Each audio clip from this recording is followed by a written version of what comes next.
No, they're all out there. So, so I guess that's one of the. We'll go ahead and get started. That's one of the risks of sort of broadcasting out there where all the food and drink is, because now about half of you are out there. So that's okay. We're going to get started anyway. So we're very pleased to actually have some work here that was really, in terms of its presentation, really set up nicely by the last couple of presentations. In particular, it's going to focus on some of the local benefits associated, particularly in the fiscal domain, associated with oil and gas production in different regions. And to present this work, we have Daniel Raimi. He's an associate in research at Duke University's Energy Initiative. And Daniel, I will hand it over to you. As the late ones straggle in. Okay, thanks very much, Ken, and thanks to the Sloan Foundation and Evan for supporting the work that we're doing here. I'll answer the first question that you were going to ask before I start, which is what happened to my wrist. I hurt it playing tennis, and you may have read in the newspapers that both Rafael Nadal and me missed the U.S. Open this year with wrist injuries. True. Hasn't hindered the research too much, though. So I'm going to talk about a project that we call Shale Public Finance. I think that name will become clear. I'll talk about the local government fiscal effects of oil and gas development. This is looking at recent, mostly unconventional oil and gas development in the lower 48. So this project has been carried out by myself and Richard Newell, who is the director of the Duke University Energy Initiative, where I work, and friends with some of you guys. So hi from Richard. He's sorry he can't be here. So this project, it came about because we had read a lot of anecdotes in newspapers and on blogs and everywhere else about impacts to local communities from increased oil and gas development. We wanted to look at this issue in a sort of systematic way, so we sort of developed a research plan, and we've been carrying it out for the last year or so, and we're continuing this research with continued support from the Sloan Foundation. There we go. Okay, as I mentioned, funded by the Alfred P. Sloan Foundation, a little bit of funding also from Duke, carried out by myself and Richard Newell. Here's a quick overview. I'll just describe what the project is. I'll give some high-level issues, just describing what are the major revenue sources for local governments when oil and gas development happens, what are the major service demands or costs that happen to local governments, and sort of how do they balance out.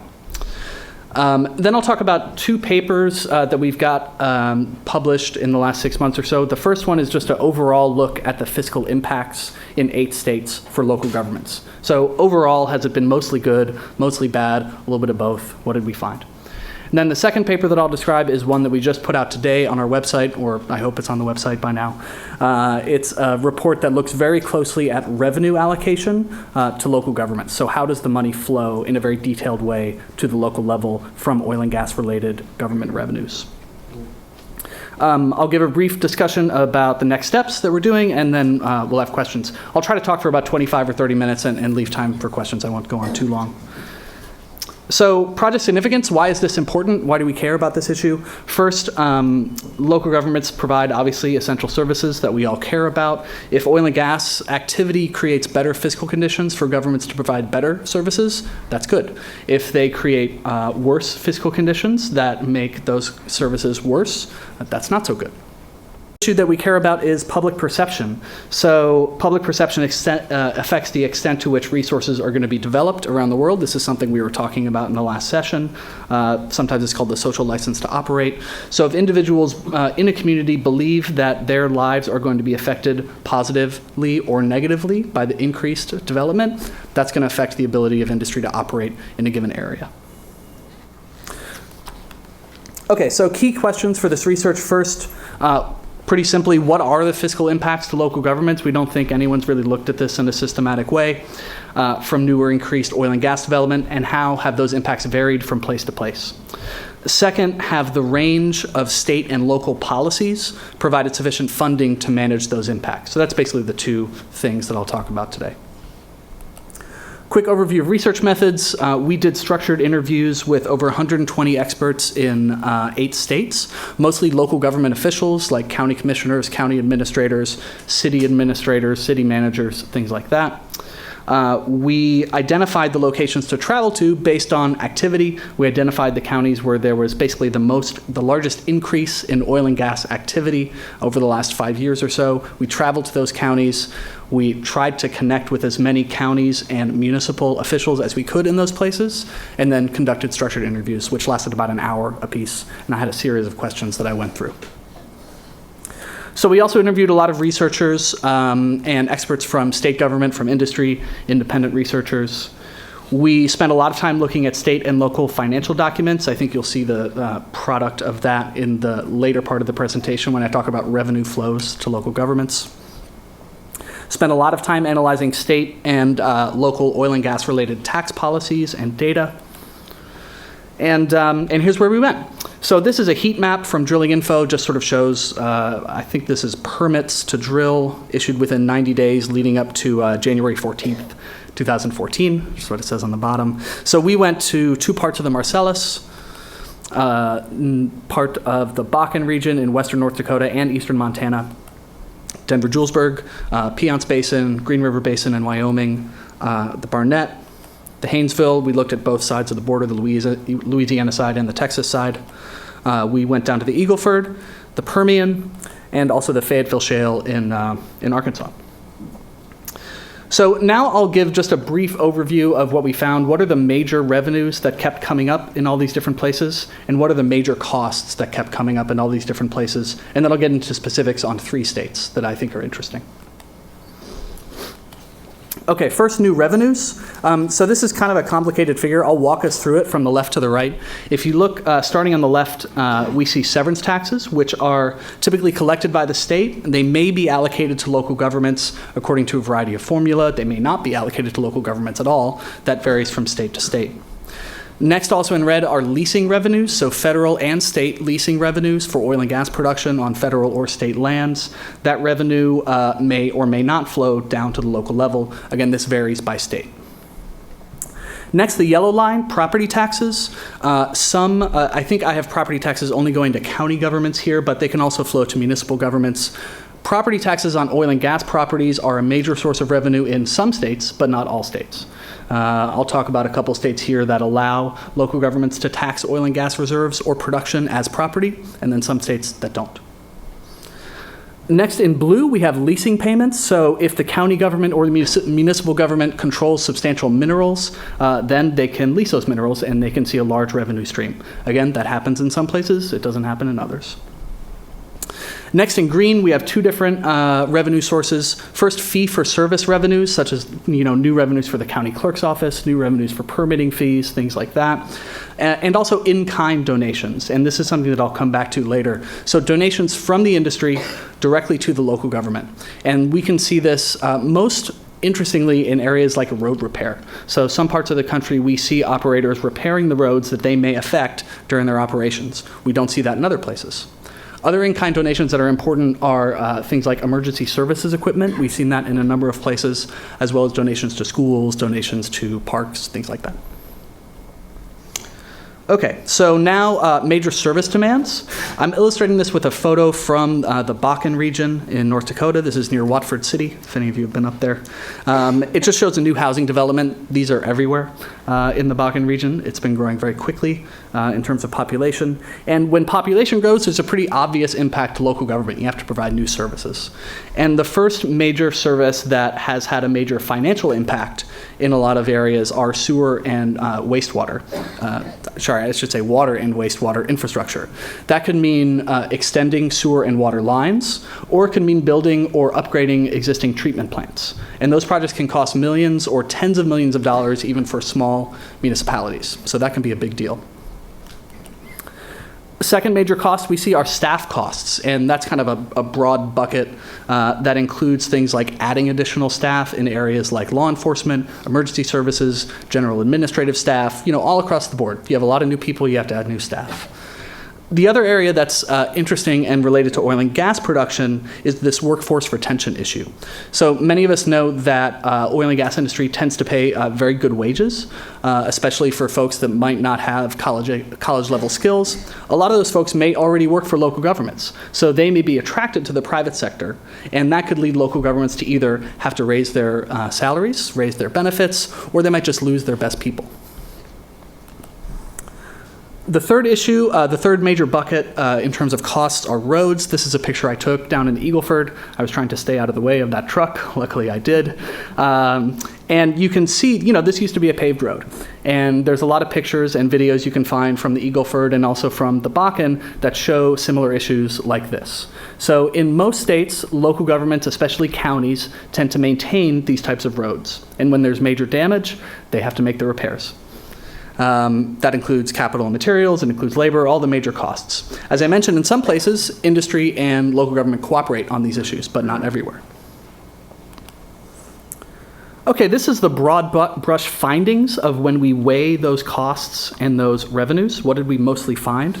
So I used red and blue, and I was not meaning to be political in my use of red and blue. What I was meaning to be was basketball political, so we do that a lot at Duke.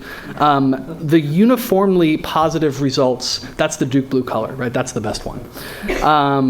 So in those locations, what we found is that every local government we looked at had overall benefits, right? They had new costs, they had new revenues, the revenues were bigger than the costs. The light blue color, which is the University of North Carolina color, is pretty good, but it's not as good as Duke. And I love both schools.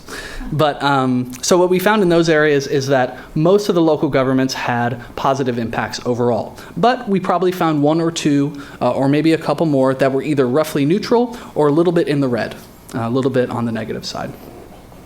The one area that stands out is in red. I don't want to call out any schools that might have red colors to associate with. But what we found in the Bakken region is that most local governments in that region have experienced net negative impacts to date in terms of their finances, their ability to provide services to a growing population. And I'll elaborate more on that in a minute. Okay.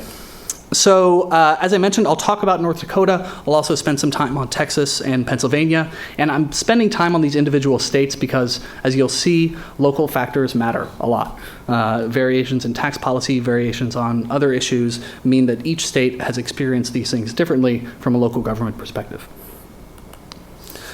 So first, Pennsylvania. The major revenue sources that we saw in Pennsylvania start with the impact fee, right, which most of you probably know about. The state collects it, it allocates much of that revenue back to the local level. Many local governments in Pennsylvania have essentially seen their budgets double because of the impact fee. The other major benefit for local governments has been these in-kind contributions and agreements with operators. We looked at, I think, maybe 12 or 13 townships in Pennsylvania, and those are the local government entities that control the rural road networks. Every single one that we looked at had agreements with operators who were there, repairing the roads after they were done with them. Every single one. The major costs we saw were mostly staff costs. They were not huge. There's been some news reporting about Pennsylvania adding staff in certain areas. It's definitely been an issue. But it hasn't been huge. Workforce retention was probably a larger issue than anything else in Pennsylvania. I'm going to take a sip of water. So as you saw in the map, the overall fiscal impact, this was one of our dark blue states, right? Overall, we saw positive impacts across the board. Texas. Obviously, Texas, it's a big state. There's a lot of oil and gas. We went to 4 regions where there's oil and gas, or increased oil and gas in the last decade or so, and we found varying effects, as you might imagine. The major revenue sources start with property taxes, right? In Pennsylvania, they cannot levy property taxes on oil and gas. In Texas, they can. And that's been a major revenue source for counties primarily, but also some municipalities, especially big municipalities like Fort Worth or Midland, where there's a lot of drilling that goes on within municipal borders. The other major revenue source are sales taxes. That's primarily for municipalities collect those types of taxes, especially the rural, smaller municipalities in places like the Permian or the Eagleford. They've seen very large boosts to their budget because of increased economic activity, increased population, all that stuff. In-kind agreements with operators, these road repairs that I mentioned, we've seen them in some parts of Texas, and they've been helpful, but they are not extensive, and they're not comprehensive. So, so we saw them in a few places, but parts of Texas, like the Eagleford, where they've been having a lot of trouble with roads, these types of agreements tend not to be in place. So I stole my own thunder there, which was to say that the major cost they've experienced is roads, especially in the Eagleford and in the Permian regions, right? These sort of rural areas with a lot of dirt roads. They've had major costs, especially for counties and a few municipalities. Staff costs have been very large in places that are really booming, like the Eagleford and the Permian, right? Salaries are very high in the private sector, especially for people who can operate heavy equipment. Also for folks with law enforcement skills. A lot of those folks are leaving local government, and the local governments are having a hard time filling those roles. So overall, what we found, remember this was the light blue color, the mostly good color. We found that most local governments, especially in the Barnett, in the Haynesville, and in the Permian, were doing pretty well. But we found at least a couple counties down in the Eagleford that have basically not been able to keep up with the new road costs. And many of you probably know better than I, but there was I believe an allocation of something like $220 million from state general funds to counties in Texas explicitly to manage oil and gas related road impacts. And that makes a difference, that helps.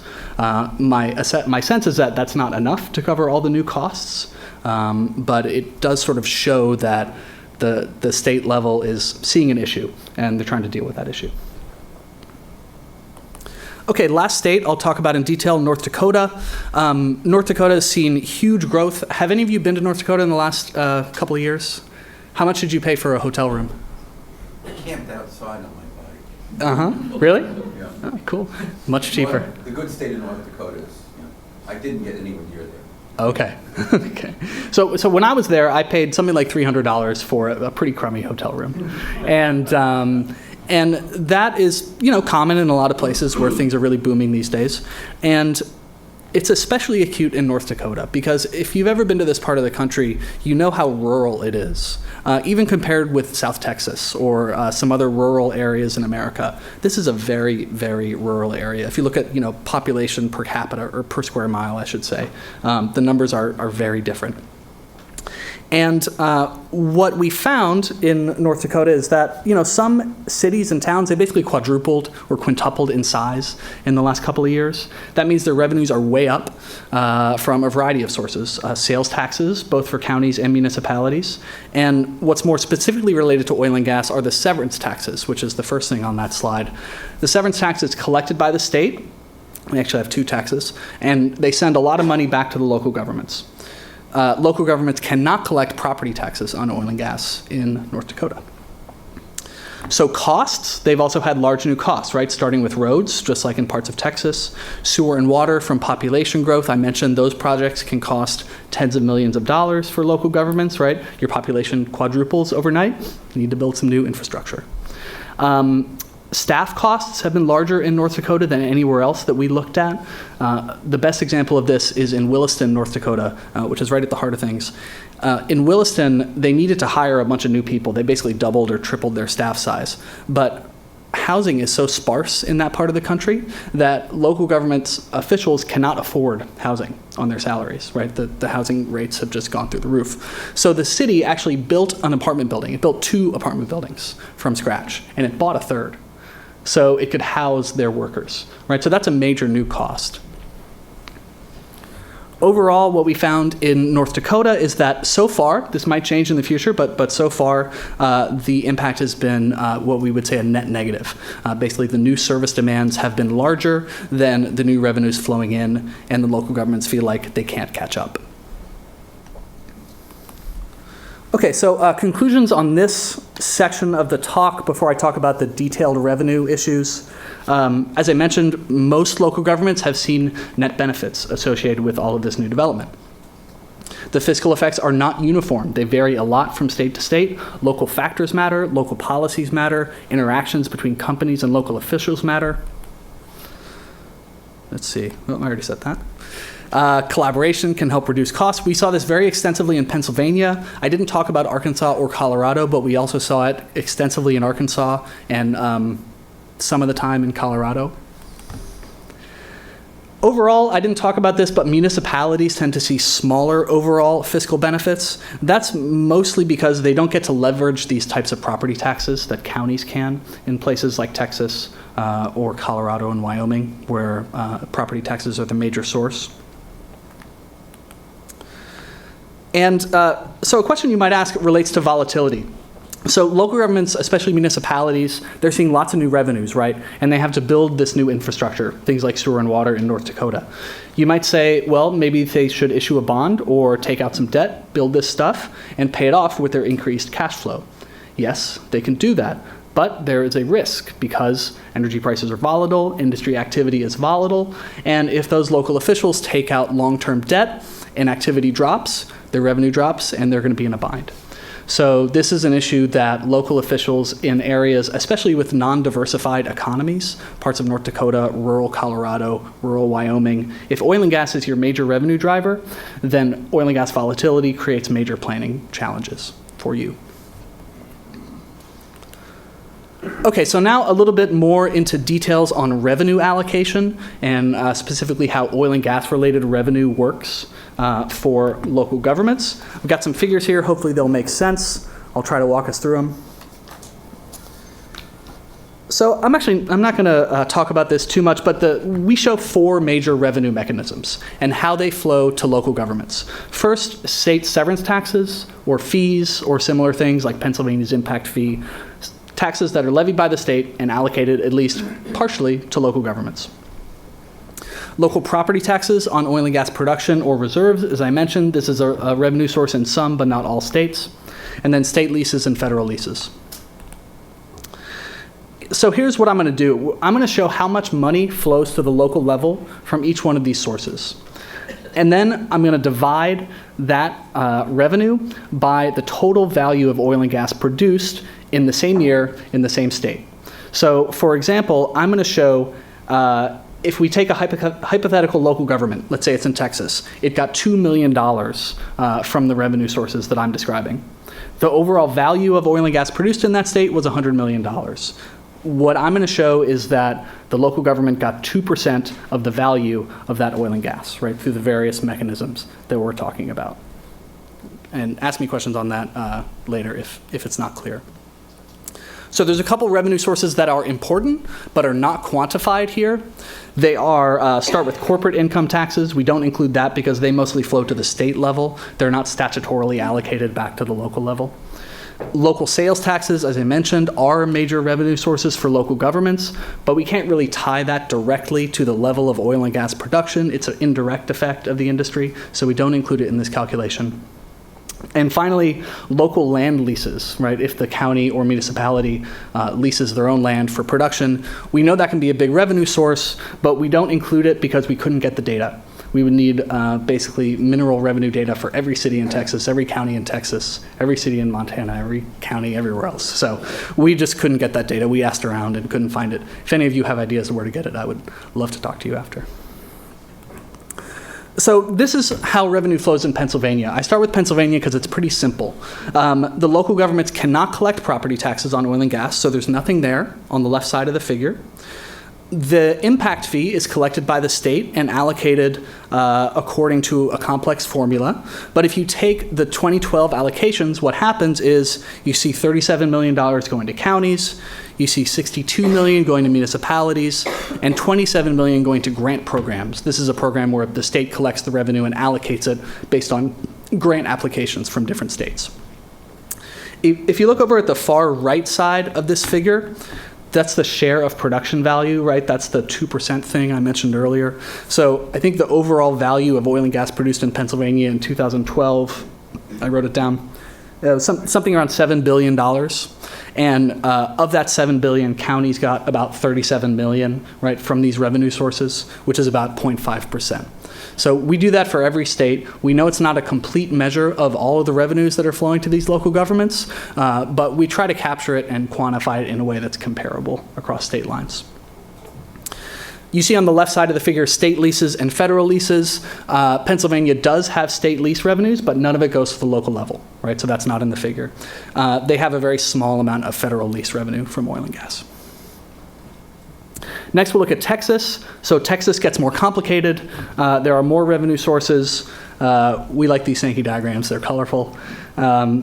So we'll start from the bottom. Property taxes, right? That's what this figure shows, is that property taxes are the largest oil and gas-related revenue source for local governments in Texas. It shows that most of that revenue flows to school districts. Some of it goes to counties, some of it to municipalities, and some other local governments like airport authorities and sewer and water districts and things like that. In the blue, you see the severance tax, right? The severance tax does not go to local governments in Texas. It does go to some school districts. Sorry, it does go to school districts. They are a local government. Misspoke. The state leases primarily send all of that revenue to a trust fund for schools, right? It's an endowment for schools for future operations. And then there's a very small amount of federal leasing revenue that flows to the local level. North Dakota is the last one, and I'm not going to go through all the details, but you can see that the severance tax in North Dakota, they spread it around, and a lot of money goes to a variety of local governments from the severance tax. State leases, again, that endows a school's trust fund, just like in Texas. Federal leases, some of that goes to counties, some of it goes to school districts, most of it's retained by the state. So let me go back for a second. Take a look at that right-hand column, the share of production value column with those percentage figures. That's the percentage of total oil and gas production value that flows to each level of local government. So if we take those percentage factors and we stack them up, we get this figure. So as I mentioned earlier, this figure is not a complete picture of all of the revenues that go to local governments. It is a complete picture of the oil and gas related revenues that come directly from oil and gas production that go to local governments. So we see in Wyoming, Colorado, Texas, Montana, a relatively large percentage of that total production value flows to the local level. We see in Pennsylvania, Arkansas, and Louisiana, a lot less flows to the local level. Does that mean it's bad for Pennsylvania, Arkansas, and Louisiana? No.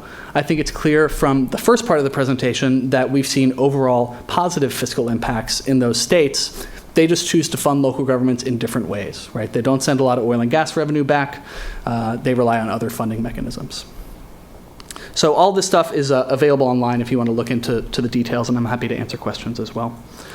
So next steps, we are preparing some publications for peer review. Those hopefully will be going out in the next month or so. We're also producing a case study on 4 local governments in western Colorado that we think has some interesting lessons. Over the next year or so, I'll be traveling to 8 additional states. Basically, we're going to try to cover all of the major oil and gas producing states in the country, including Alaska. I'll be going there in the summer, of course, and buying some winter weather clothing. And one issue that I'd love to get some of your advice on, either in the questions or after, is we're really trying to engage more with operators and understand why these in-kind agreements that we see in some states happen in some states and don't happen in other states. So we're trying to engage more with operators and get a better sense of their strategies in terms of working directly with local governments. All right, my information's on there. Please feel free to contact me, and happy to answer questions in whatever time we have. Thanks.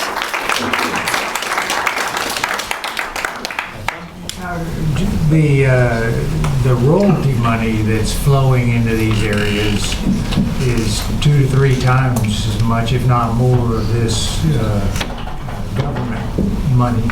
And it makes me wonder, all that money pouring into the area must be doing something, and must be having an impact in some way. Is it just being stashed by a small group of people, or is it broadly affecting the community? Yeah, that's a great question. I feel like you would need to get into some pretty detailed regional economic modeling to do that. I mean, but just my general sense is yes. I think we're seeing that in the increased sales tax revenue for the local governments, especially. Folks are seeing those royalties and they're spending. They're buying trucks, they're going out to more restaurants, things like that. Yeah, Alan, did you have a comment on that? Yeah, comment on that. So one of the things I forgot to mention about our work is we looked at the effect of shale gas development in Pennsylvania on property values. So that would be tied to property taxes. And you've only talked about property tax revenues from the oil companies, but property values are going up all over. And that would increase those. I mean, that seems a potential revenue source for counties or whatever the deals are. And you might be able to use our study, certainly for the Marcellus. It's pretty detailed and would show changes in property values. And from there, knowing the rates, you could compute the increased property taxes that are being paid. Yeah, that would be a great thing to add. Yeah, thank you. So I have a clarification question and a broader question. The clarification question is, so if the money going back to the counties, does it typically go back to the counties where the oil and gas is produced? So you're including, or no? I was nodding to acknowledge your question instead of say yes. So, like, are they in those circles that you have, or is it really sort of statewide? So it's going to southeastern Pennsylvania, or Yep. eastern North Dakota, or southwestern Texas? Right. So this is North Dakota. I don't have Wyoming on here, I don't think. Oh, I do. Yes. I knew I put these back here for a reason. Okay. So Wyoming is a really interesting example of this. Wyoming collects a severance tax. It's a relatively small amount of severance tax. It's that blue line, $67 million. It sends $29 million back to counties. That apportionment is based solely on population. So it's not So basically, the money goes to the population centers, not to where the impact is.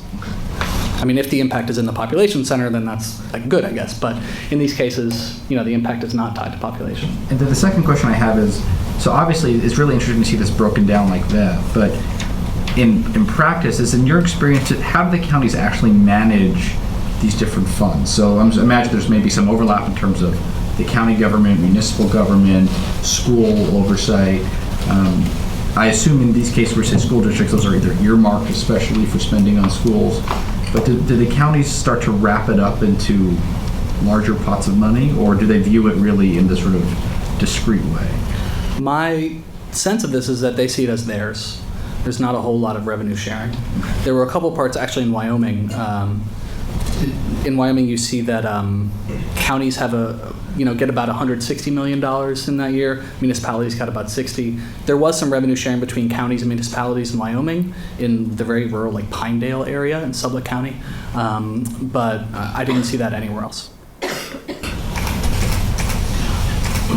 When you were calculating or determining the kind of net benefits to the local governments, it sounded kind of qualitative, perhaps based on your interviews. Did you look at it at a very quantitative level? How did you make those determinations? Yeah, so what we did with the interviews is I went into the interview and I had a series of questions about revenues, a series of questions about costs. I alternated those so we didn't bias it too much.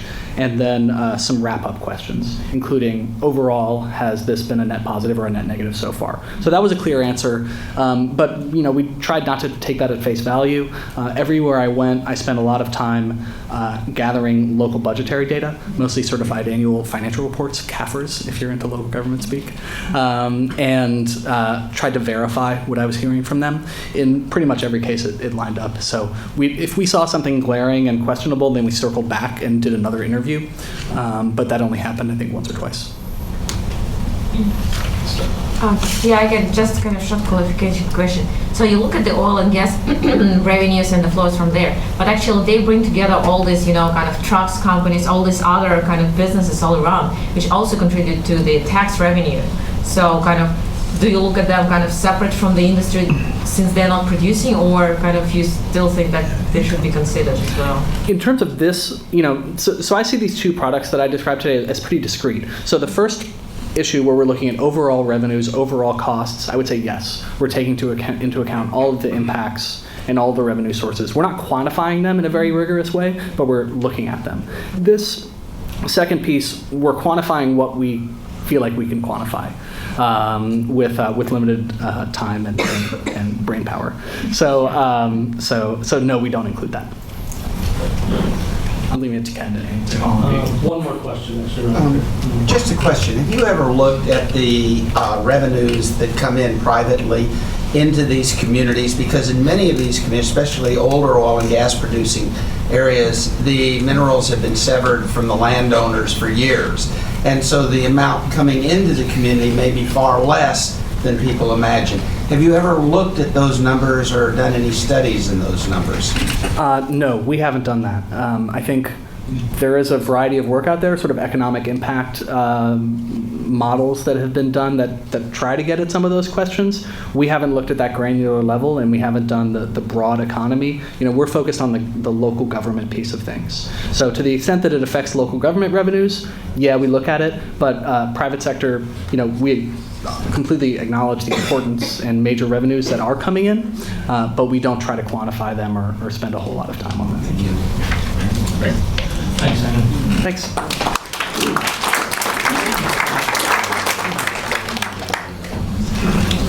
Okay, I'll wait for this to load because it's my turn to talk now.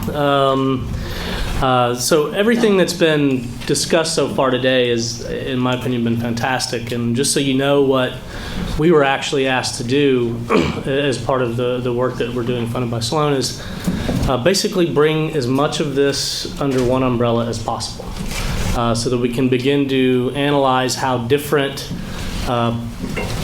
possible policy pathways, say that fast three times, right? But how these different, potential policy pathways might actually, matriculate into the market and result in a different outcome. So, so we've done quite a bit of stuff along these lines already, but this particular study has been interesting because there have been quite a few sort of aha moments.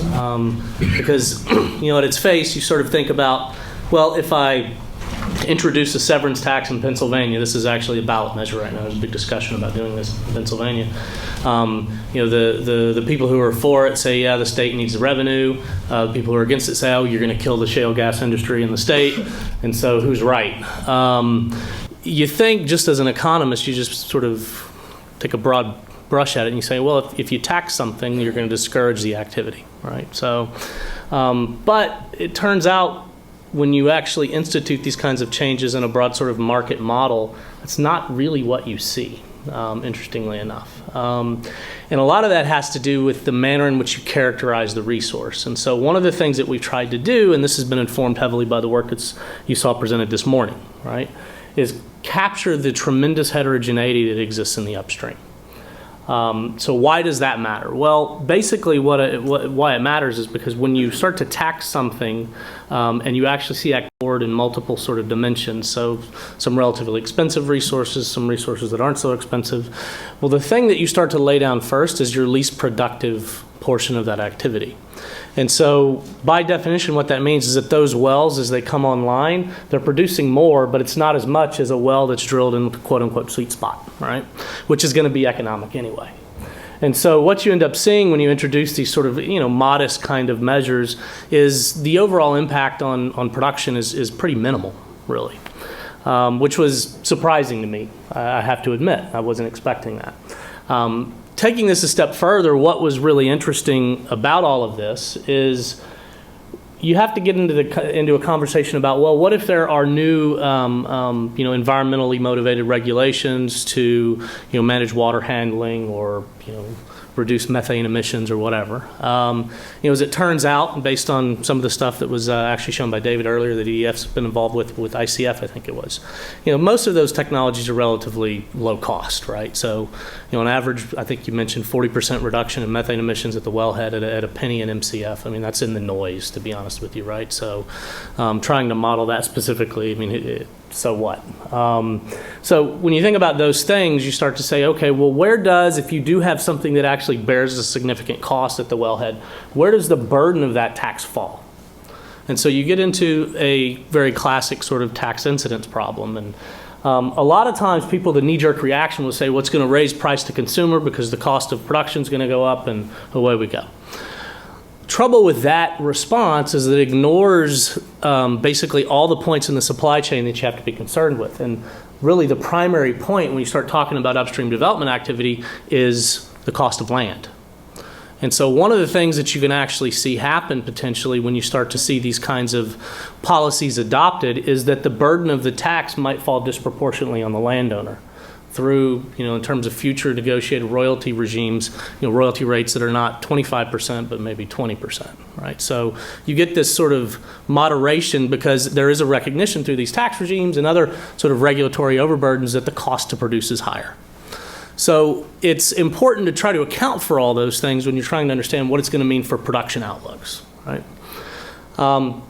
So when you start doing all this, what's really interesting is you come very quickly to the realization that, the production outlook, while there's a lot of uncertainty around geology and about what the price is going to be, probably one of the biggest drivers, absent an outright ban across the board on shale development, is what's happening on the demand side.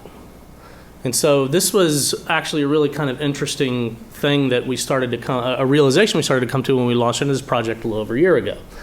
And what I'm going to show you through the course of the discussion is evidence of that, right? And we talk about demand. It's important to recognize when we talk about demand, there are multiple dimensions of demand that matter, and some of them might not necessarily be shale-directed policies, but they are policies that are encouraging certain movements in the market that have impacts on shale. So one of the biggest sort of discussions in the public domain has been around LNG exports, right?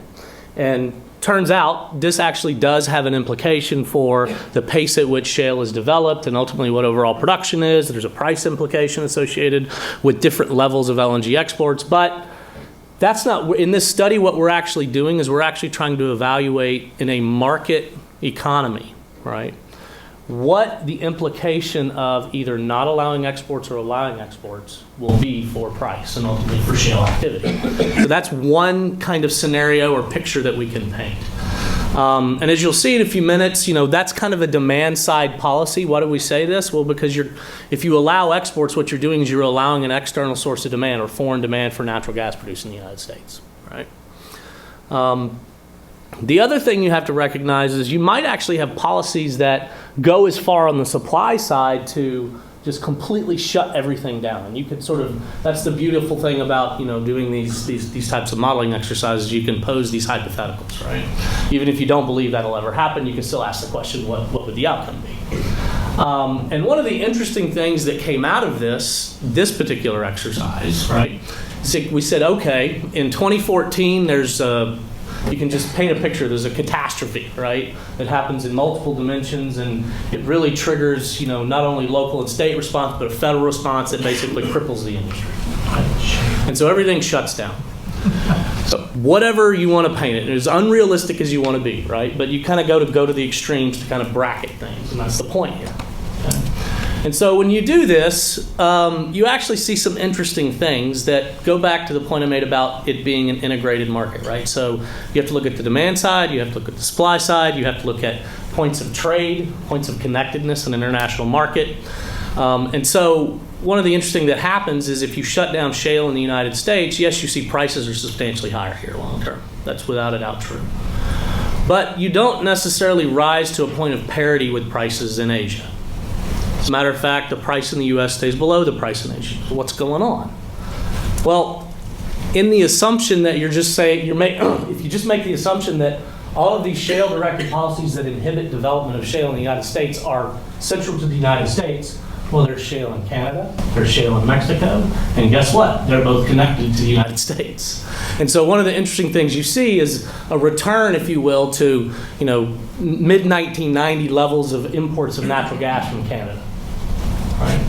And so that actually helps keep a lid on ultimately where price goes in the United States. So, it's important to recognize that there are all these sort of tugs of war, if you will, that are happening in the marketplace. And again, not that there's any realism to the scenario, but it's interesting to sort of see what the market impacts are. So going back to what's going to sort of motivate change. I mentioned one about LNG exports when I talk about demand side, right? Well, the Clean Power Plant. This is one that's on a lot of people's minds, and it's an interesting one because it has the potential to really stimulate natural gas demand growth in different parts of the country to different extents, depending on distribution of coal-fired generation, what's going to be shut down, what the relative thermal efficiencies of those plants are, so on and so forth. You can go down that chain. Well, we've done a lot of this, actually. We've looked at this, looked at the distribution of this, and it informs our demand outlook. And so one of the things that's really interesting is when you start thinking about things like the Clean Power Plan, what that does is it creates a set of constraints around potential market equilibriums that doesn't allow substitution really away from gas, right? So what it's doing is it's driving baseload power demands into the gas domain.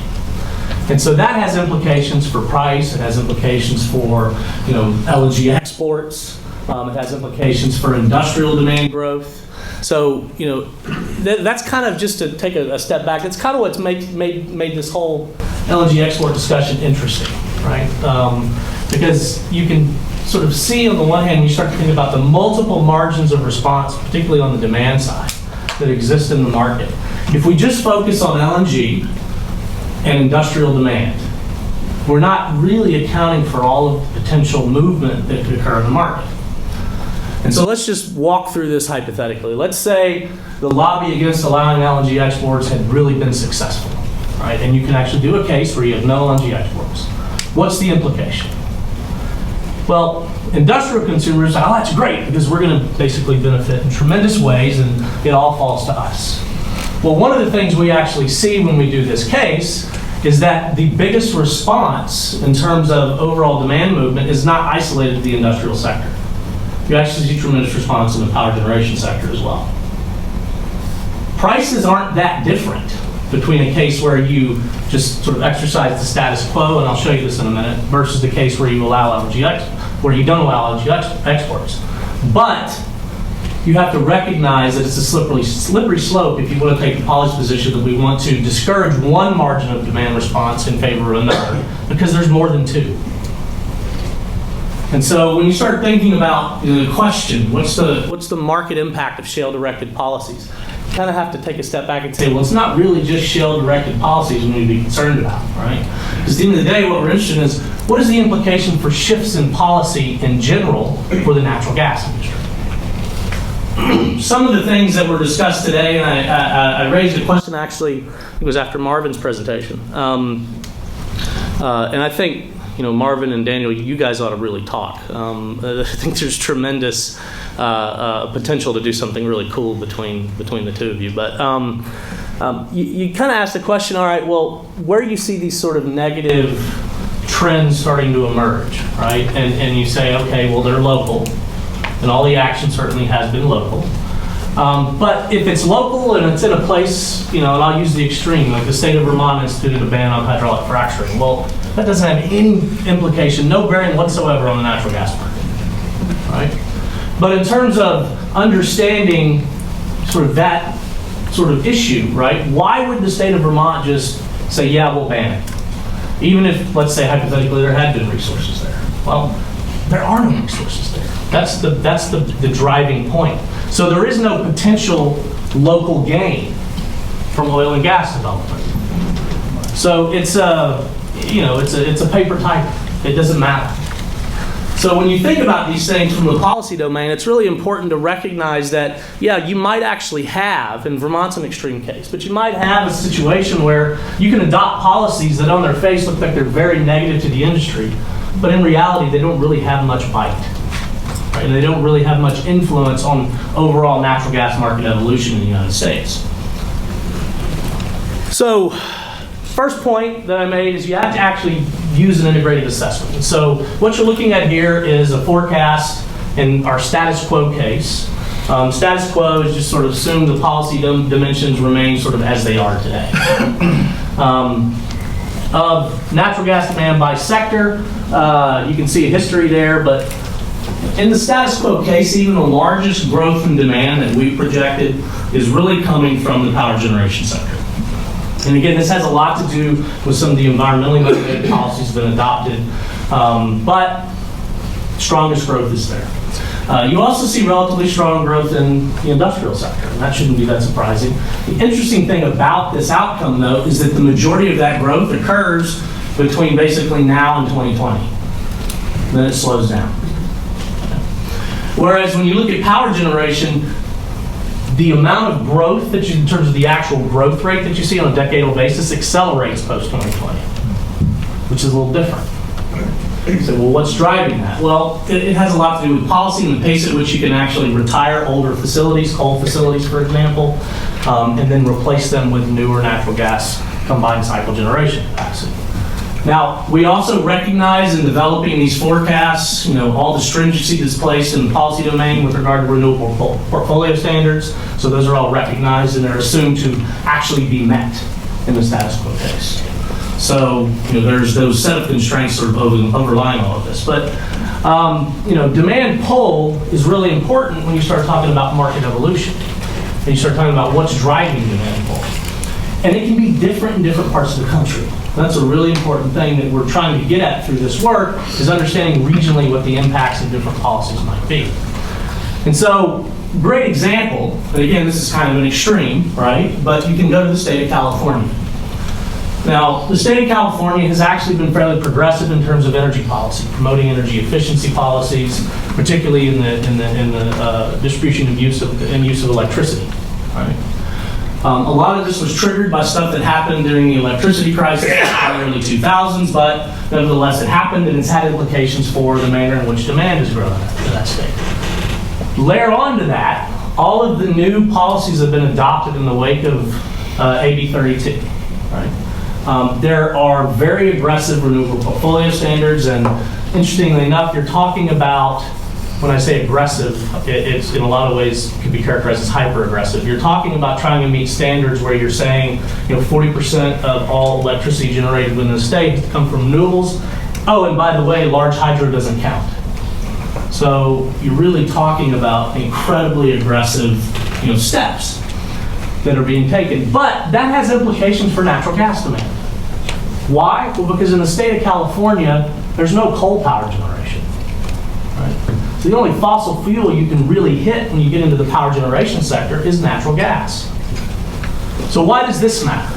Well, if you actually just start to develop an outlook based on some modest economic growth projection, population projection, so on and so forth, you start to see that, well, there's really not room to run in the power sector for gas.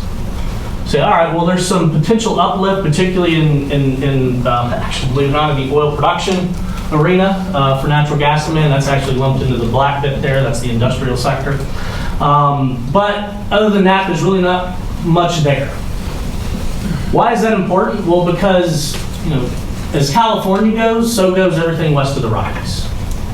Why does that matter? Well, because if you start to look north of the border at supply development opportunities in British Columbia and in Alberta, if California is growing like gangbusters, there's a lot of opportunity to move natural gas into California. That has implications for growth of infrastructure requirements, all sorts of things. If you start to look at supply opportunities in the Rocky Mountains, supply opportunities in the Permian Basin, supply opportunities in the San Juan Basin. Oh, and by the way, there are shales associated with all these basins. Well, if there's no demand pull, why would I drill there if there's no market for me to serve? So when you start looking at the evolution of the market on a regional basis, you start to realize that things that are happening on the demand side, they actually are de facto shale-directed policies. So it's important to take that step back and sort of look at the market as a whole and understand how everything is ultimately connected. This is just a point to sort of highlight what I was saying. This pointer doesn't work, but this one does. This is a projection of natural gas flows into the state of California via pipeline.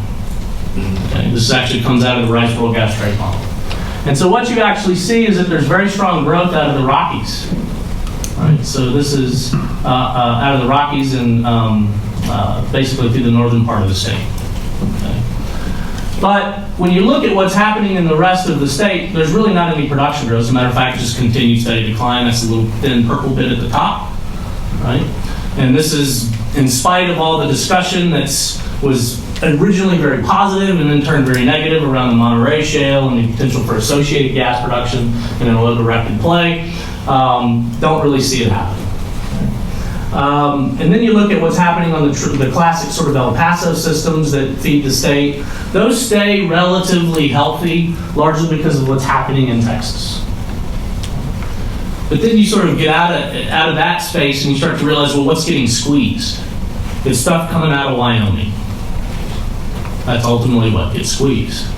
So, well, that's interesting because here's the point. If you had stronger outlook for demand in California, you would have a very different outlook for development of natural gas in the Rocky Mountains. This plays directly into all the types of policy considerations we might have with regard to, how stringent can local opposition become and be successful, particularly if there really is no demand pull for the gas anyway. So plays directly into the policy conversation. So what will it take then you ask the question to supply the country. Once you start to account for all those, Scott showed a different variation of this graph. I don't need to go through it. You can sort of, everybody's familiar with what's been going on in terms of shale gas production. It's been growing like crazy. And ask the question, this was addressed actually to a large extent this morning, but will it last? And this is a fun graph to show. This is based on work that we were doing with the group at UT, actually testing econometrically whether or not the linear flow model actually fits the data. Okay? Turns out, and this is the great thing about statistics, double negatives are what you have to use, right? But you cannot reject the hypothesis that it fits the data. So we have something that allows us to develop type curves, and we tier it differently. We actually tier it based on productivity rather than on economics. So it's a little bit different in terms of the way it's tiered. But what you actually see, if you sort of look at the distribution of performance across the wells that we looked at, is you've got wells that will break even at less than $3, right? Those are fantastic, right? That's only 10% of the population. This is for the Barnett Shale, by the way. I don't think I mentioned that, but this is for work that we did looking at the Barnett specifically. Then you've got another 10% of the population that needs north of $8 to break even. Well, in reality, and this is a really important point, if I'm trying to evaluate what the long-run production potential from any given play where there's a lot of heterogeneity, trying to evaluate that production potential, I don't care about the extremes. Because every operator will drill good wells and drill bad wells. What is the operator trying to do? Is trying to maximize the returns to the portfolio.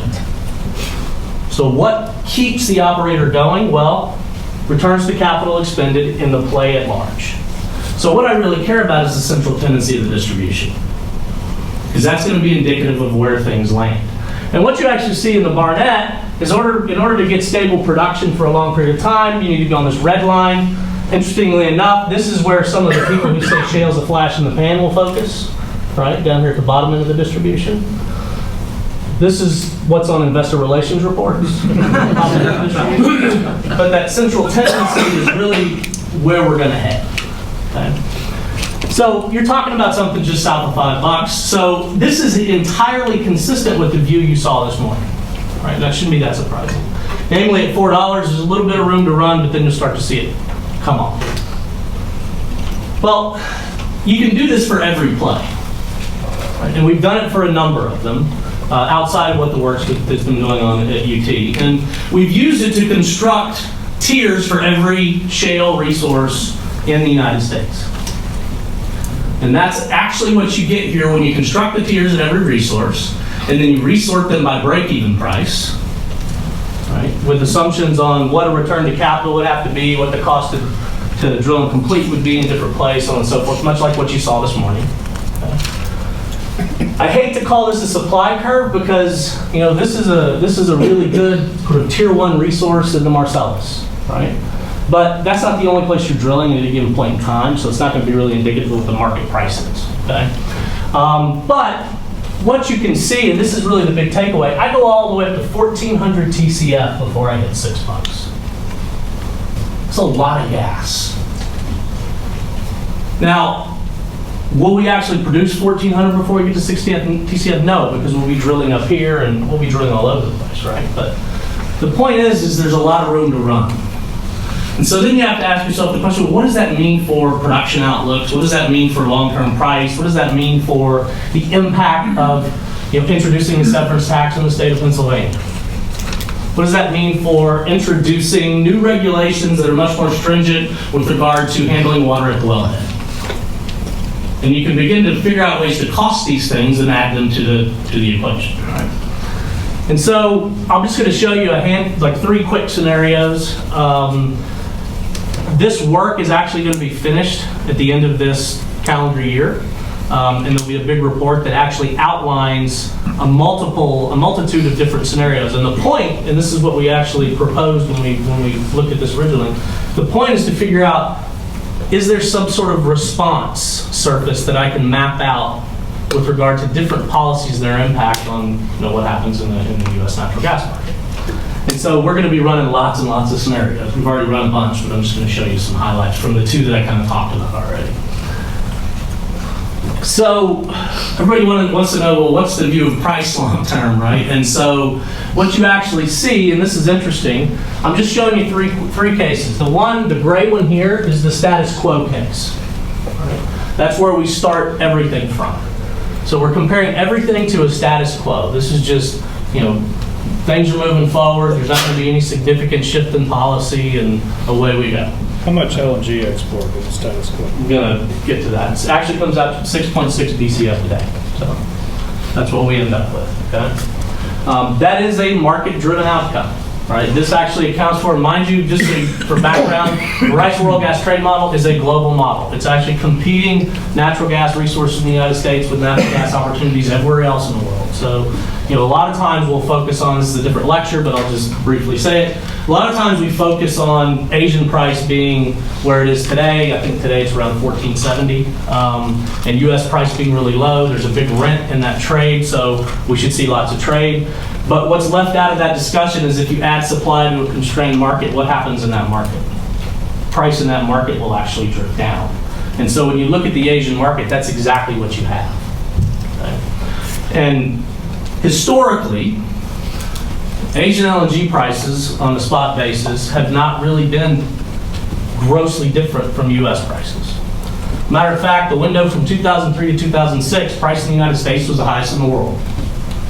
Sometimes we forget that because we get lost in sort of the myopia of right now, right? But the interesting thing about the global market is it's not just the U.S. that sees this tremendous rent opportunity in Asia either, right?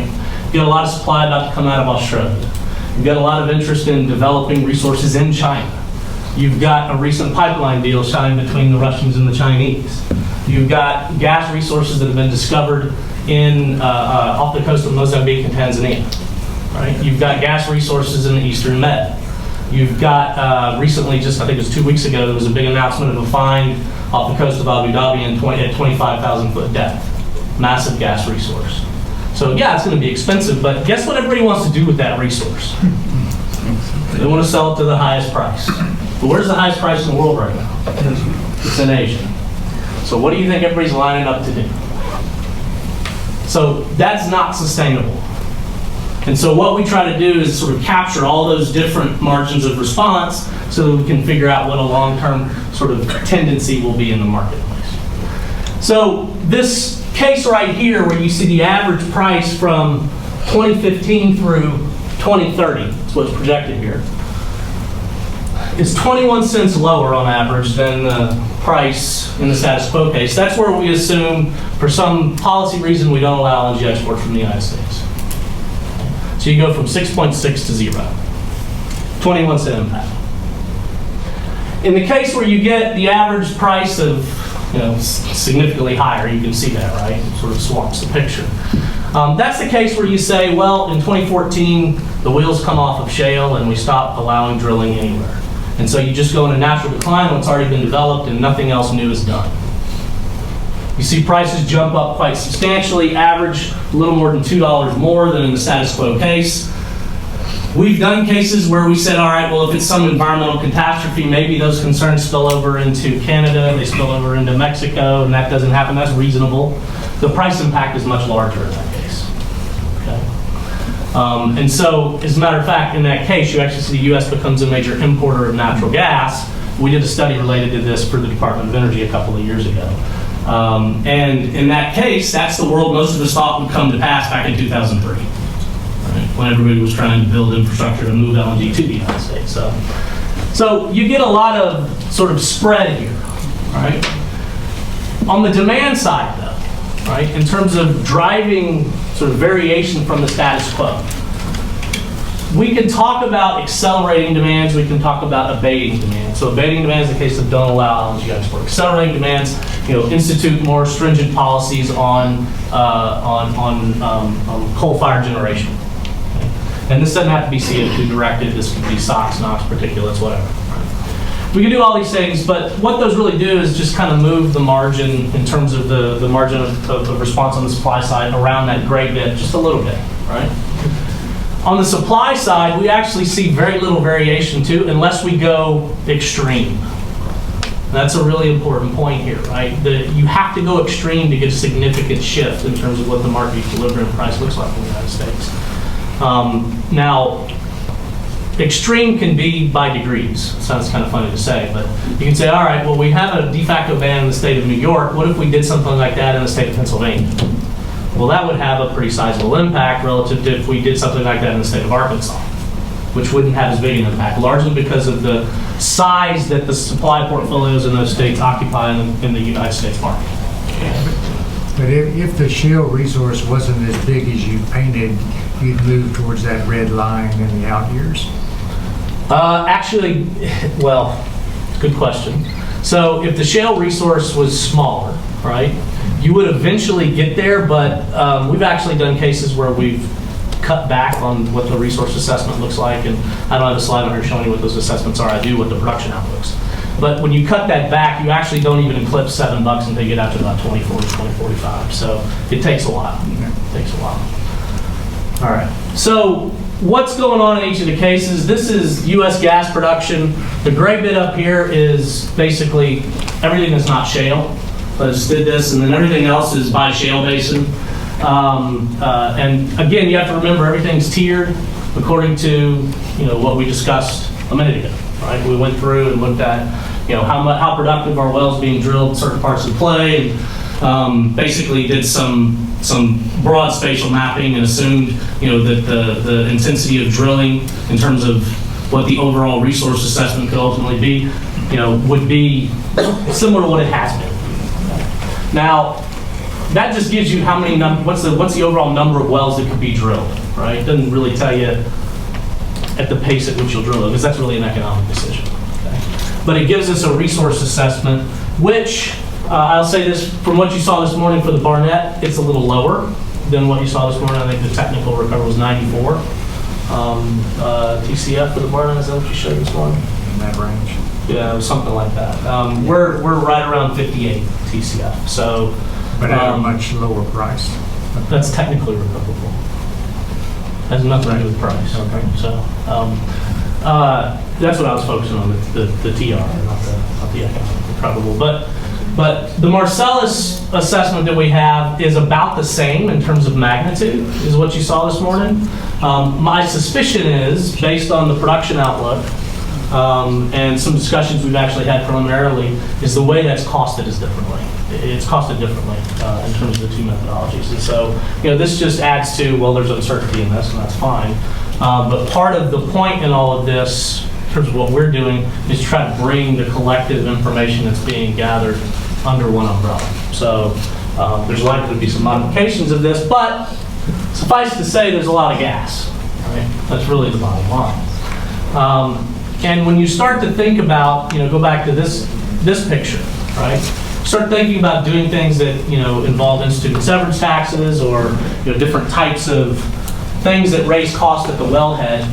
Well, if I'm in Pennsylvania and I actually institute a severance tax, well, maybe I discourage a little bit of activity in one of the lower productive wells in the block that I'm looking at here. But all that does is slide, you get some shifting in terms of what occupies what space. And so you end up, a reordering starts to occur.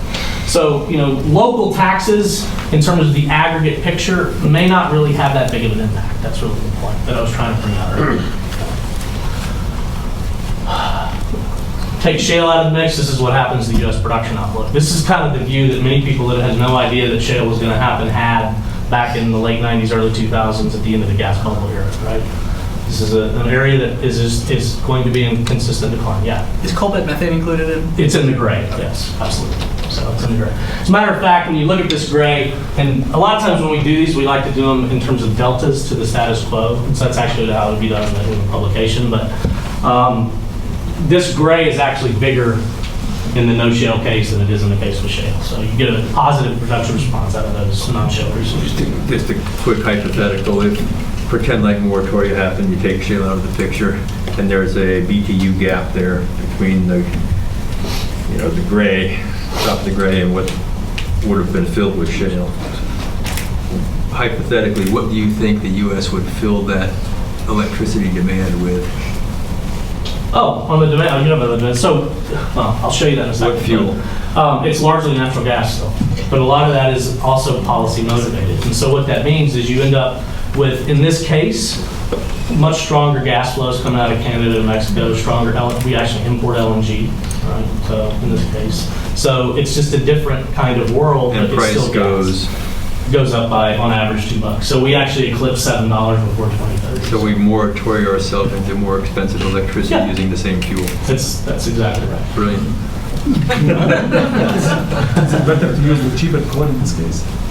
Well, better's subjective, right? So it depends on who you ask when you say that. $7 and $8 is expensive. It's expensive, yes. And the economic motivation, absent any sort of environmental overlay, would be absolutely that would be the outcome. But you've already seen through actions of the EPA, that's not the direction that policy's going. Right? So asking the question, is it better, that's really a normative question in a lot of ways. And so there's that subjective evaluation. There are thoughtful nations who have done this, Well, of course, Germany, right? So, yeah. and others who are considering it. Yeah. So your status quo takes out some of the coal plants from the Yes, it export does. fleet? Yes. So it's not a result of the case, you just take them out because they're gonna be shut down? Yes. Okay. Yeah, they're retired. So the better doesn't matter because they're not gonna be there? That's exactly right. Typically what happens when you look at the fleet, and I wish I sort of had these figures off the top of my head, but typically what happens is you're retiring the older portion of the coal fleet first. And so that doesn't have a massive impact. And so what it means, you reduce utilization on some of the stuff that's not 40 and 50 years old, right? And that's where gas starts to migrate in a big share. So it's not as if you have to just one for one take a megawatt offline. That's You have to look at the capacity. Well, I still want to comment on that because if there was no shale, with the policy, with an EPA policy comes to hurt the business or to hurt the economy. And they might, at that time, they might be flexible.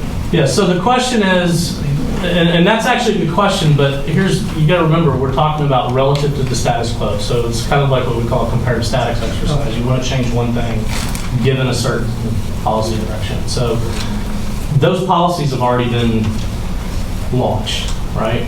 And so what we're looking at now is, say, post that world, right? If we had known, say, if we go back, 10 years and there's no shale, then that question has a lot more validity, actually. So. All right. So if we don't allow LNG exports, this is interesting, right? So look at what happens to overall production. We eclipsed 30 TCF, actually around 2020. We don't allow LNG exports, it takes a lot longer, right? So this is a point about, supply being responsive to demand, and you actually have to think about market equilibrium, and, what a marginal increase in price will do to stimulate more activity because you have the ability to sell abroad, right? So it's another demand source. And so you actually see a very different production outlook emerge, even though the price is not really tremendously different, right? But remember, I'm showing you a Henry Hub price. I'm not showing you what happens regionally. I'm not showing you what happens with regard to gas that can be marketed outside the United States. Right? So it's a little bit different outlook. Ken, the negative, without regard to the operators for a minute, the negative ramifications to the U.S. of that are what? Those two relative, with and without LNG? Well, you can start to speculate. We've actually been doing some work on, what the employment impacts of shale-directed development have been, and things like that. So if you have less activity, that basically means those employment impacts are less. Yeah. So it does have broader economic ramifications, but by the same token, you can't walk down that path too far, because you also see, as I'm going to show you, positive demand response in other sectors. So some of that's offset by growth in gas-intensive industry. So I would presume that, maybe I'm wrong, but the price in LNG would stay lower. So the offsets to other fuels would be less likely. In terms of fuel substitution, why would you have cheap gas? So why don't I keep using it relative to an LNG export world where the price goes up? Well, we do keep using it. I'm confused by it. So for the U.S., we may be losing some jobs in that part of the sector, but we have overall lower cost. Demand's higher too, actually, domestically. In the no LNG case. In this one. Just produce more shale. Yeah. Go back to the LNG. So this is production, right?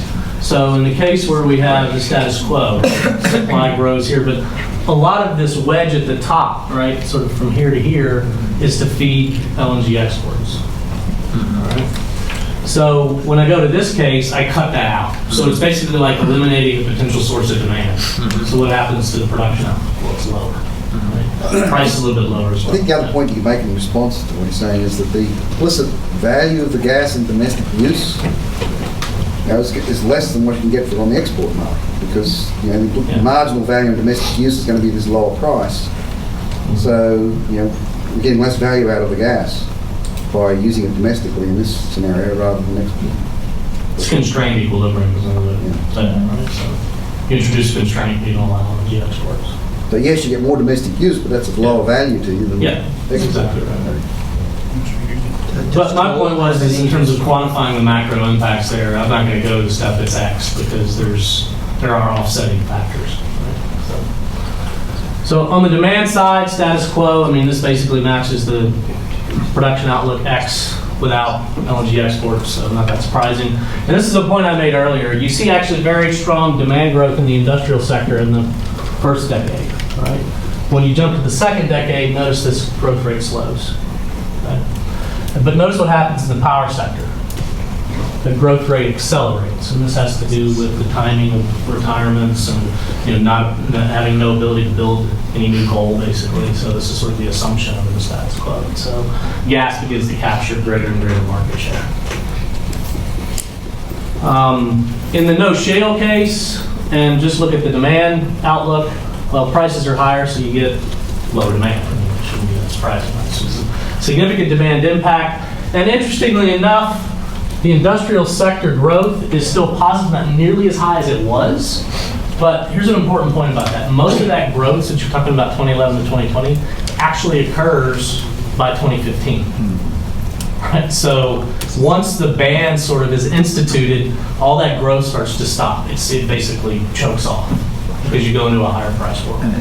It's all endogenously generated, right? Yes. You're not hardwiring No. any. The only thing that's influenced by exogenous assumptions is in the power sector. And so that's where you can see these growth rates still accelerate, but it has a lot to do with, it's not as high as it was with shale, right, the growth rates, but they're still higher because of environmentally motivated policies in the power sector. At what point does nuclear energy come in price-wise? Where do you get that? That's a great question. I would almost argue that it's not a price point discussion. Right? It really is more of a policy discussion, right? But in terms of the prices that we see in this particular case, even you're getting up approach to $7. Given the fixed cost of nuclear, given the lead times associated with developing nuclear capacity, you're still not really there yet. And you got to remember also, coupled with this is very, very highly efficient natural gas combined cycle power generation, which is what's being added as we move out. So it still is a tough sell. Now, But that should open the door for a whole different discussion, I guess. but you would essentially be asking, do you want to export gas so you can build nuclear? Well, this has nothing to do with that. This is no shale, right? Well, forgetting the no shale case, in your normal case, if you're going to export gas, then Well, even there, the price is not high enough to support that argument for that purely commercial basis. So, I mean, you'd have to have nuclear development is just so different in the United States than it is in other parts of the world. I mean, in France, you sort of almost have a cookie-cutter model in terms of what the design specs on facilities are, and it's easier to get them. The lead time is not 10 years; it's half of that. Whereas in the U.S., everything's different, right? And so that adds cost because you're adding different kind of discussion, I think. But in terms of what we see actually in the model runs, nuclear is not ever. It doesn't really change much in terms of total generation. I have a question. Do you consider it's a U.S. dollar value? Say that again, sorry. Do you consider U.S. dollar value in your model?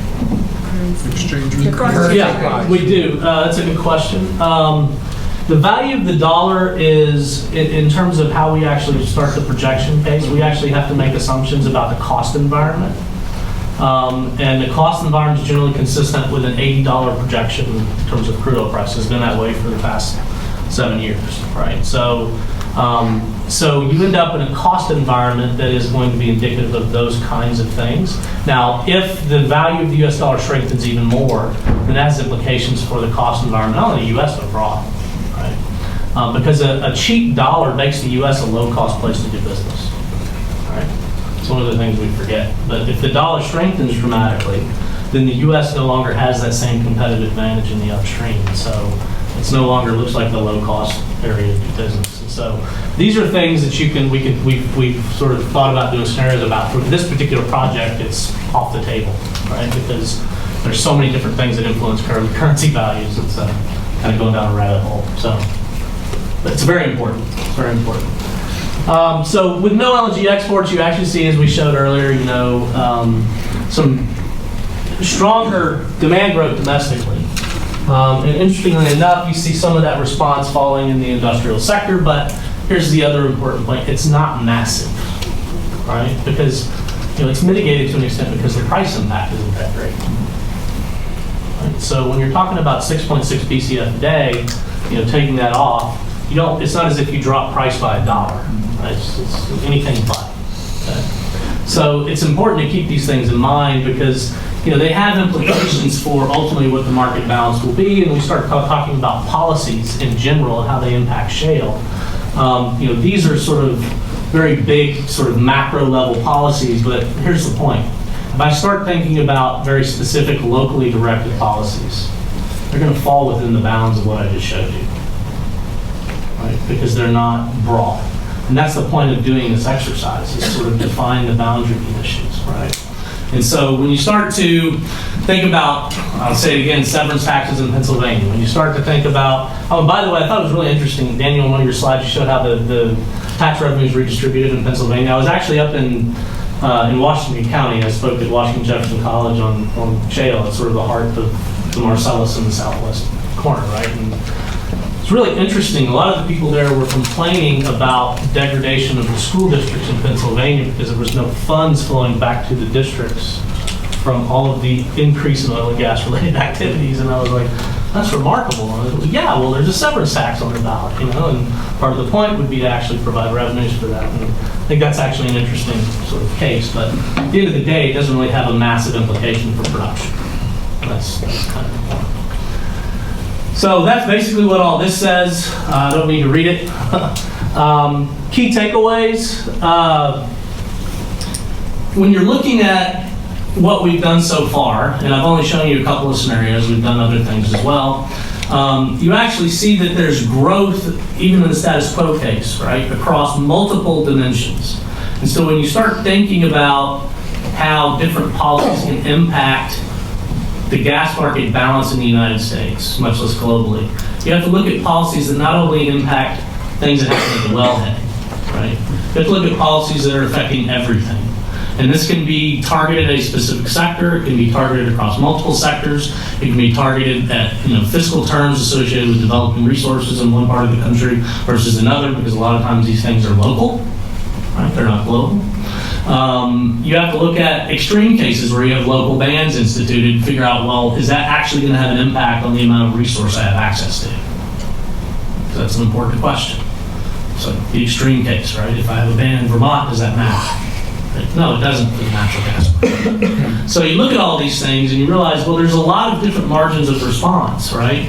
And in the export domain, one we never talk about are pipeline exports, but that's because we have free trade agreements with Mexico and Canada, right, through NAFTA. So it's never on the sort of in the mind's eye. So I mentioned earlier, LNG export picture is about 6.6 BCF a day. That's just the delta, right? Because we don't do anything right now, except for the small amount up in Alaska. But when you look at pipeline exports, specifically to Mexico, that adds another 3.3 BCF a day. That's a major relief valve for producers in Texas.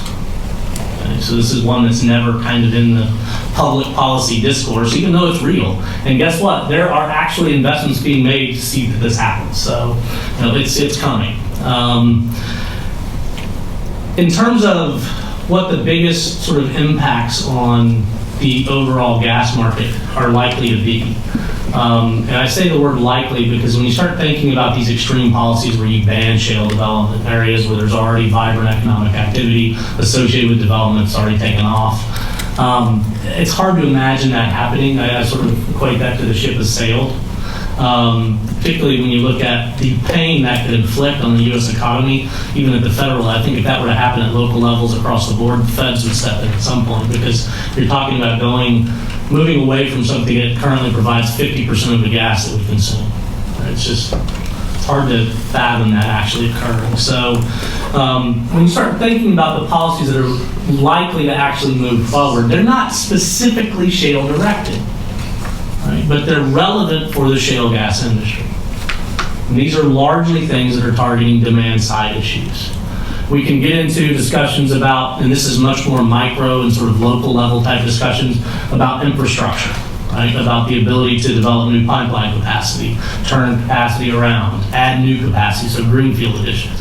All these things matter for development, but in general in the United States, notwithstanding Keystone, which is a big issue, right? But that's an oil issue, it's not a gas issue. It's pretty easy to put pipe down in this country, particularly in a relative sense to the rest of the world. But, good example is between, it was 2008 and 2010, there was about 20 BCF a day of pipeline capacity added between Texas and Mississippi. Right, it all came online in Illinois. That's huge. Right? Nowhere else in the world would that happen. So, to me, those are short-term things. As long as the supply pressure is there on one end or the demand pull's there on the other end, capital will be attracted in and you'll actually see some expansion occur. Yeah. Except in one region, the New England region. It's next to something down. The rubber's starting to hit the road there. So you saw a great example last winter, right? When prices on intraday trading basis, got up to $100 an MCF, and what the hell's going on? Well, capacity got scarce, and there was no way to supply the market. This, of course, has triggered multiple responses. So one of which is to think about ways to expand capacity into the region, particularly to take advantage of the wealth of gas that's coming out of the Marcellus. It's bizarre, right? You saw last summer there were days at Leidy, sort of up in Pennsylvania, big sort of hub, traded at 25 cents. Right? We got to connect these things, right? So there's starting to be movement there, but there's also some interesting other developments occurring. In particular, with regard to the possibility of moving LNG from a Gulf Coast facility to the Everett terminal in Boston. Now, here's the wrinkle. You have to have a Jones Act compliant vessel to do that. There aren't any LNG carriers that are like that. So, it raises some interesting questions where maybe you have the ability to exercise presidential authority to suspend the Jones Act in times of extreme duress when it's really cold, and you might see that from time to time. But it's another margin of response. So these are things that are being discussed. So last point here, and I kind of mentioned this already, is the shale resources in Canada we can't leave out of the discussion because they're huge, right? Technical recoverable assessments are large, and some of the preliminary information that I've seen coming out of places like the Leard Shale and the Duvernay, which is basically up in the Horn River region down into Alberta. It's all on the western side of the Rockies, but there's infrastructure to move it to the other side. Massive. Right? Trouble is, and this is the reason you haven't seen a lot of development, it's basis disadvantage. There's no demand up there. You got to get on long-haul infrastructure to move it to a market. So what it needs is something to open up, right, to create demand pull for that resource to be developed. And so that's actually an interesting point. It's the last one I'll make. When you see LNG exports begin in the United States, it actually opens the door for those resources to begin develop because it creates another vacuum, if you will, coming out of the Gulf Coast, and it creates demand pull in aggregate in the lower 48, which allows development of that resource over and above what you would see if you don't have LNG exports. So another interesting case where the Canadians are really dependent on what happens in the United States, but vested interest in terms of Canadian upstream developers in seeing LNG exports move forward in the United States, even if they don't happen up in British Columbia. So there I'll stop, and I think we've been kind of answering questions. We're about 20 minutes over. I'll entertain a few more, and if you want, we can continue the discussion outside. There's actually some cocktails that are waiting for us out into the tent. So maybe I'll take a couple more.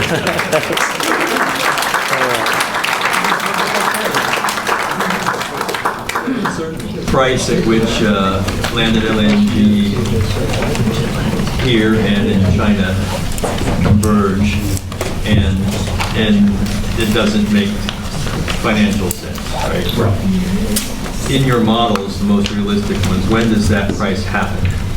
Well, again, this is a different presentation, but what we actually see is when you start to see the opening of export capacity beginning in 2016 with the facility in Sabine Pass. I know they target late 15, but that'll be the first project that ever hit the target, so we always just say 2016. So when it starts in 2016, no offense to anybody who's involved in the project, but when it starts in 2016, we actually do see price the differential begin to erode substantially. So the issue here is you're in the Asian market in particular in a place where you have a capacity constraint that was introduced because you had an unexpected demand shock related to Fukushima.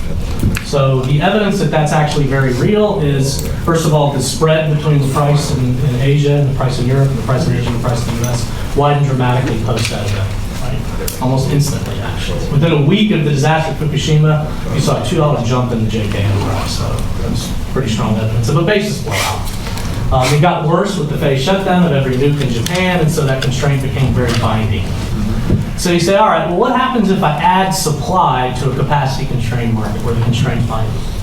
Well, that's where I get the ability to see, and by the way, I'll shift back and say, when you have a binding constraint, small fluctuations in demand give you big movements in price. You've actually seen that as well in the Asian market, with prices this summer going all the way down to $11 and then coming back up to 14 and change now, right?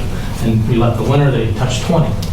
So why is that? Well, because demand's fluctuating against the capacity constrained market. Now, if I add supply, what do? I shift the constraint out. So where am I going to see for a given level of demand the most price responsiveness is going to be in Asia. And so when I start to add supply to that market, which is what's going to happen from the US and from other places, that constraint begins to get alleviated, in which case you start to see the erosion of that basis differential. And so what we've actually seen, some of the work we've done, is that basis differential will erode to the point where it's actually, you're not going to earn the a priori or expected rate of return to capital for about a decade on facilities that are coming online over the next 5 years. Okay? Because that differential is going to slip. It's a classic overbuild, right? But then what happens is demand begins to get into that, and you end up in a place where you'll start to see incremental investments made again sometime in the early to mid-2020s. Do you have Alaska LNG in there? It's in there, but Kenai's operable, but North Alaska is a $60 billion project, and but it doesn't in the model exactly. So. What about shales in China? They actually don't. You don't see significant shale development. This is totally Not at different the lecture, moment. right? You don't see any real shale development in China in the model until the late 2020s. Right. Okay, and a lot of that is driven by there's tremendous interest. Yeah, you hear the Chinese government saying we're going to drill 200 wells in 2015. Sure. That's great, right? But this in the peak for the Barnett, right? In 2008, there were over 3,200 wells drilled. You have to drill a lot of wells to fully characterize a resource and make it real. 200 wells is just sort of like dipping your toe in the bathtub. So there's a lot of room to run still. The current gap between the BTU gas and BTU oil, there was a talk like a year or 2 years ago about policies that will encourage, that will shift, will use gas in transportation, will shift transportation into gas. So do you think, what's the validity of this scenario? We see minimal influence there. So there's an impact. A lot of it's already tangible in how to use vehicles and heavy fleets. So, but that's where it makes economic sense. I mean, companies like Caterpillar are doing it, moving LNG and compressed natural gas instead of our heavy equipment. But that's stuff that's on all the time. Right? So, for fleet vehicles and for buses, makes perfect sense because you're talking about long ranges. But give you an example. We looked at this actually about a year and a half ago, I guess it was. You got to kind of do an apples to apples comparison. So I can do the Honda Civic. They make an internal combustion engine sort of classic vehicle, right? They also make a hybrid vehicle, hybrid gasoline vehicle, and they make a CNG vehicle. You can buy them all. They all have different sticker prices.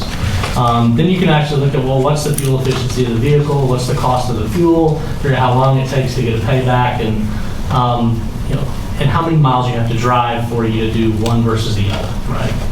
Well, For the average American who drives roughly 13,000 miles a year, it makes absolutely no sense to buy a CNG Honda Civic. Okay? That's the average American. There are people who drive more than that, in which case it starts to make sense, right? And so when you start thinking about, well, is this have the potential to migrate into the mainstream in a massive way, that kind of tells you the answer, right? Because no, not everybody's sitting at home doing this calculation, right? But there's a realization in the aggregate, right, that this doesn't really make a lot of economic sense in terms of how it affects my pocketbook. So when I look at that example, what you actually should see is more people buying gasoline electric hybrids. That's the one that actually makes sense over the internal combustion engine, this classic vehicle. So, that's, in my opinion, where the transportation industry is going to head increasingly. We've already seen that in the last 10 years. Just a clarification on the supply curve, where you're ordering the reserve by cost on shale gas. Is the land cost and royalty impounded in those numbers? Yeah. And what are you assuming about royalties? We 20%? assume the royalties actually vary by state for an average, but for average in the United States, I think it's like 22%. I'm thinking neither of those are economic costs, and it will be interesting to see that curve reconstructed, taking out those elements. Well, it's going to shift it down, obviously. Yeah, that's an interesting by question. 22%. Yeah, that's an interesting question. Yeah. And what is the cost of capital that's implicit in that? It depends. Oh, you mean the return? The return. That's all that's done at 15%. So, which might be a little high, in terms of ex post realized returns, but. I saw where UT got a study grant on gas hydrates. Does that have any future in any of your scenarios or anything? That's the sort of, well, I'll just back up. So that's not present, right? It could be massive, particularly when you start talking about hydrates' potential to migrate into the gas sector in 2040, right? Scott would probably have a lot to say on this, but that's sort of like the next big thing.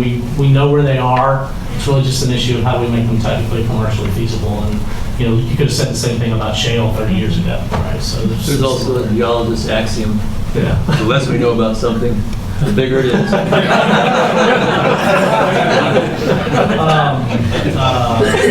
forget what was the other part of the question. I'm sorry. Yeah. Then it was, never mind. I was thinking. Anyway, so it's not just hydrates. So there are other sort of demand side technologies that could have a massive impact on any of these outlooks. And so I didn't even talk about this because but battery technologies, right? That huge. That would be, to me, that's the thing that would just change everything, right? So, when does commercial scale battery technology become viable? And people oftentimes will couple that with, I'll just say this, but because we're saying, they'll couple that with, well, it's going to help renewables. Well, it may be, but what it really does is it helps baseload power sources. Because now I can oversize nuclear, if I was doing coal, oversize coal, continue to run those things all out in the middle of the night, fill up the batteries and discharge. Now I have a much lower capital requirement across the scale for the entire power sector. So, it's game changing. In the past, you've talked a little bit about the volatility of the price without having the LNG exports. Can you talk about your assumptions? Price volatility in general? Okay, so price volatility that's a great question. It's not directly related to something where we're doing sort of annual looks. But in general, you tend to see price volatility exacerbated when constraints become binding more frequently. And so this is why in the wintertime, when it's cold, you see prices spike and you see increases in vols at commonly traded indexes across the country. So and so what you have to do is say, all right, well, if I have LNG exports, if I don't, does that change volatility? I can't think of a reason why it would. As a matter of fact, by increasing connectedness to the rest of the world, what you should do is actually dampen volatility. And that might sound counterintuitive. But think about this. If I've got LNG that I'm exporting and you get a really cold winter in the US and it's not really cold in Europe, and maybe I've got cargoes that would have otherwise gone to Europe, well, if I'm the shipper, what do? I can think about releasing that volume back into the US market. And so you get de facto a source of storage, right, that can be redelivered to the U.S. And if I release that volume back to the U.S. market, that's adding supply to a market where a constraint's starting to be realized. That tends to dampen volatility. So that's sort of a counterintuitive way that a lot of people don't. I've actually seen entire conferences devoted to talking about how LNG exports will raise price volatility. And I can't understand why. Actually related to that is, in the power markets, when you connect up power systems, you save on the need for reserve capacity and That's you right. reduce volatility. It's exactly the same idea. So It's a great argument for why ERCOT should. Another discussion. Outside. Yeah, exactly.